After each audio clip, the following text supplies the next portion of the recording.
renouvelé. Bienvenue dans le premier numéro de la semaine de votre émission On refait le monde. Vous le savez, chaque jour à 17 heures, on se retrouve avec des journalistes, des chroniqueurs, donc des consultants pour vous aider à mieux cerner l'actualité. Le président de la transition, à travers un décret lu sur les ondes des médias d'État, confirme au poste de Premier ministre Dr Bernard Gomou. Il remplace ainsi le ministre Mohamed Beavogui. Le nouveau patron de la primature se montre très ambitieux, mais sur le choix porté sur sa personne, l'opinion semble divisée. Sinon, des questions qu'on se pose, Dr Bernard Gomou peut-il réussir là où Mohamed Beavogui a échoué? Pourra-t-il compter sur le soutien du CNRD, mais aussi des membres de son équipe? Tout à l'heure, dans cette émission, on va tenter d'expliquer, commenter, décrypter cette actualité. Et toujours au plan national, l'ex-président de la CENI, Luceni Camara, est décédé ce week-end à l'hôpital Ignace Dine. Après son placement sous mandat de dépôt par la CRIEF, son état de santé s'est fortement dégradé à la maison centrale. Et puis finalement, depuis donc l'annonce de sa mort, les réactions d'indignation se multiplient. Sa famille tient pour responsable les nouvelles autorités qui auraient refusé de lui accorder une liberté provisoire afin qu'il puisse mieux se soigner. Comment en est-on arrivé là? C'est la question que nous nous posons. Et quelle est l'opportunité d'enfermer toutes ces personnes?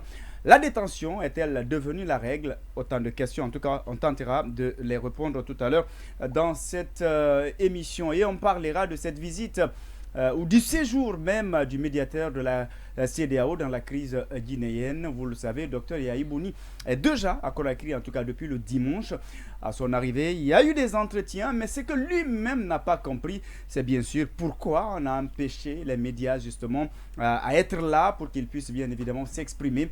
Il a déploré cet état de fait. Alors nous aussi, on se pose la question: pourquoi ne voudrait-il pas que les journalistes des médias privés soient associés justement au déroulement ou à ces rencontres? On va tenter justement de donner quelques éléments de réponse à travers cette émission. Et derrière, le président du RRD, Abdoulaye Kourma, sera donc l'invité de ce lundi. Et pour en parler, mes collègues, Mustapha Kallo, bonsoir. Bonsoir à tous les téléspectateurs, bonsoir aux valeureux techniciens et techniciennes de Joma TV. Bien.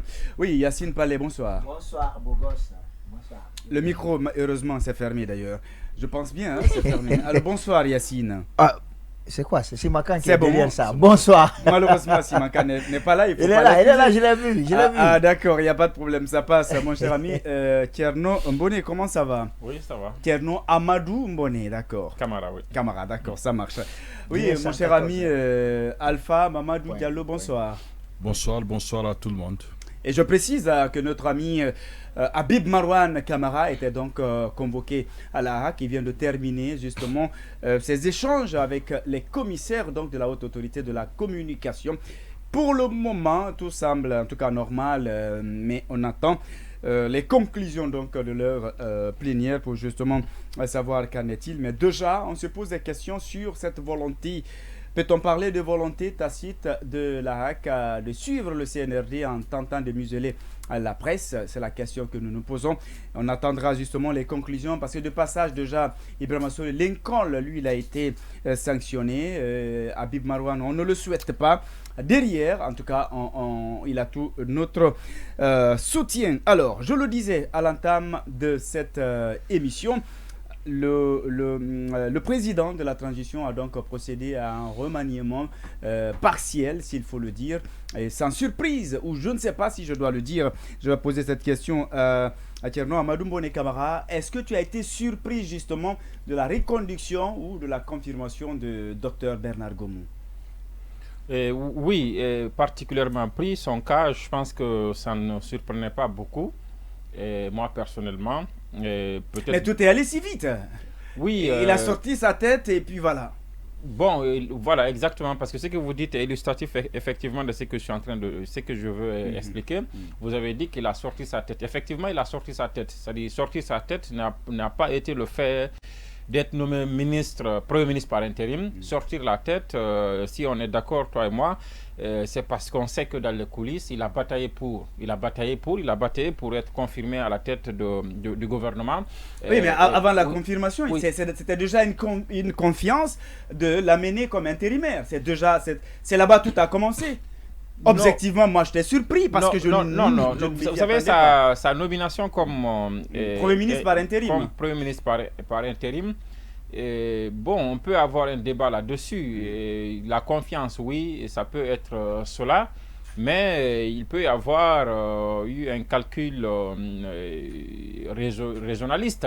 Et vous savez, il a remplacé quand même Mohamed Bouavogui parce que ce n'est pas bon de revenir sur ce débat à tout moment, mais on a comme l'impression avec le CNRD, effectivement, surtout cette histoire de Premier ministre, qu'on fait un peu du Alpha Condé sans Alpha Condé. C'est-à-dire quand on enlève un Koundouno, on s'arrange à ce qu'on amène un Koundouno à la place, à sa place. Donc je pense que sa nomination comme Premier ministre par intérim, sinon si on regarde l'ordre protocolaire, après le Premier ministre, c'est pas quand même le ministre de l'Industrie et des PME qui vient pour être Premier ministre par intérim, le ministre du Commerce qui vient pour être nommé Premier ministre par intérim. Bon, ça, on a dépassé ce débat.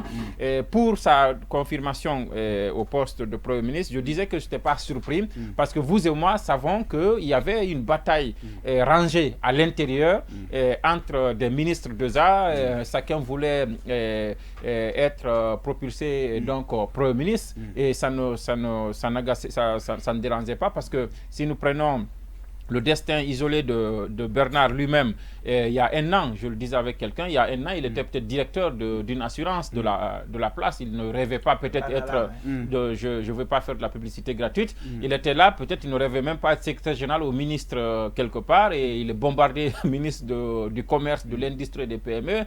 Après, fait du hasard, il est fait Premier ministre par intérim. C'était tout à fait logique que... Vous appelez ça fait du hasard? Oui, c'est un fait du hasard. Peut-être qu'il a des compétences que le président a vues et qu'il pense Non, c'est un fait du hasard. Il n'y a pas un concours qu'il a passé pour être Premier ministre. Là-dessus, c'est clair. Voilà, il n'a pas passé un concours pour être Premier ministre par intérim. Le choix du président